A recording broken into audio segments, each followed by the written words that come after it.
Halo, perkenalkan nama saya Vanessa Emanuel Simatupang. Saya dari 12 MIPA 2. Hari ini mau menjelaskan tentang APRA. Nah, sebelumnya apa sih APRA itu? Nah, peristiwa kudeta Angkatan Perang Ratu Adil atau kudeta 23 Januari tahun 1950. Angkatan Perang Ratu Adil ini biasa disingkat sebagai APRA, di mana kelompok misili APRA ini yang dipimpin oleh Kapten KNIL Raymond Westerling yang juga mantan komandan pasukan khusus KNIL masuk ke kota Bandung dan membunuh semua orang berseragam TNI yang mereka temui. Aksi gerombolan ini telah direncanakan beberapa bulan sebelumnya oleh Westerling dan bahkan telah diketahui oleh pimpinan tertinggi dari militer Belanda. Selanjutnya ada latar belakang dari APRA. APRA merupakan misili bersenjata yang didirikan oleh bekas perwira KNIL Raymond Westerling. Anggota dari APRA sendiri kebanyakan direkrut dari bekas prajurit KNIL, terutama dari prajurit Regimen Pasukan Khusus. Pada tahun 1950, jumlah pasukan APRA ada sekitar 2.000 orang.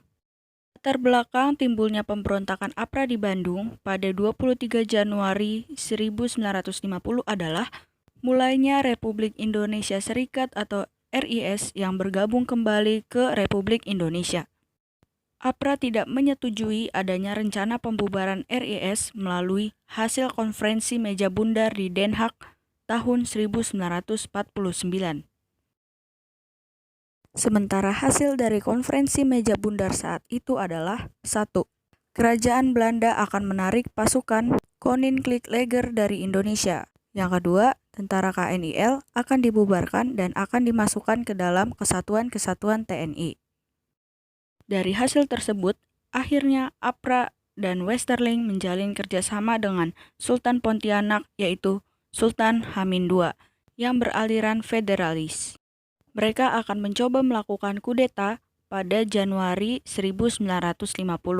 Tujuan kudeta ini ialah untuk mempertahankan RIS saat sebagian besar negara bagian RIS membubarkan diri dan bergabung kembali ke dalam Republik Indonesia. Selanjutnya tentang ultimatum. Pada Kamis 5 Januari 1950, Westerling mengirim surat kepada pemerintah RIS yang berisi ultimatum. Isi ultimatum tersebut ialah menuntut agar pemerintah RIS menghargai negara-negara bagian, terutama negara Pasundan, serta pemerintah RIS harus mengakui APRA sebagai tentara Pasundan. Pemerintah RIS diberi waktu selama 7 hari untuk memberikan jawaban. Apabila ditolak, maka akan terjadi pertempuran besar. Akhirnya, untuk mencegah terjadinya tindakan yang dilakukan Westerling, tanggal 10 Januari 1950, Muhammad Hatta, Wakil Presiden Republik Indonesia, mengeluarkan perintah penangkapan terhadap Westerling. Kemudian ada kudeta. Jenderal Vreden pun bersama Menteri Pertahanan Belanda yang merasa resah dengan ultimatum ini, kemudian menyusun rencana untuk mengevakuasi pasukan RST atau Regimen Special Troepen tersebut. Namun, upaya mengevakuasi RST sudah terlambat untuk dilakukan. Westerling sudah terlebih dahulu mendengar rencana penangkapan tersebut, sehingga ia mempercepat pelaksanaan kudetanya. Westerling dan anak buahnya menembak mati setiap anggota TNI yang mereka temui di jalan.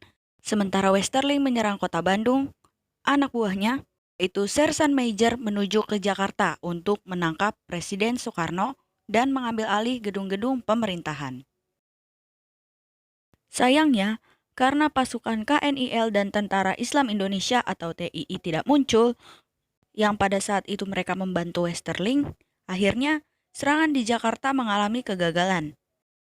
Setelah melakukan pembantaian di Bandung, seluruh pasukan RST kembali ke tempat mereka masing-masing. Meskipun sudah banyak korban jiwa, Westerling tetap tidak tinggal diam. Ia berniat untuk mengulang kembali tindakannya tersebut. Namun upaya yang keduanya ini ternyata gagal, sehingga kudeta pun tidak berhasil dilakukan. Yang terakhir ini adalah tentang pemberontakan. Dengan kegagalan kudeta yang dilakukan oleh Westerling terhadap RIS, menyebabkan adanya demoralisasi anggota Misili terhadap Westerling, dan ia terpaksa melarikan diri ke Belanda. Larinya Westerling ini kemudian membuat APRA berdiri sendiri tanpa adanya seorang pemimpin yang kuat.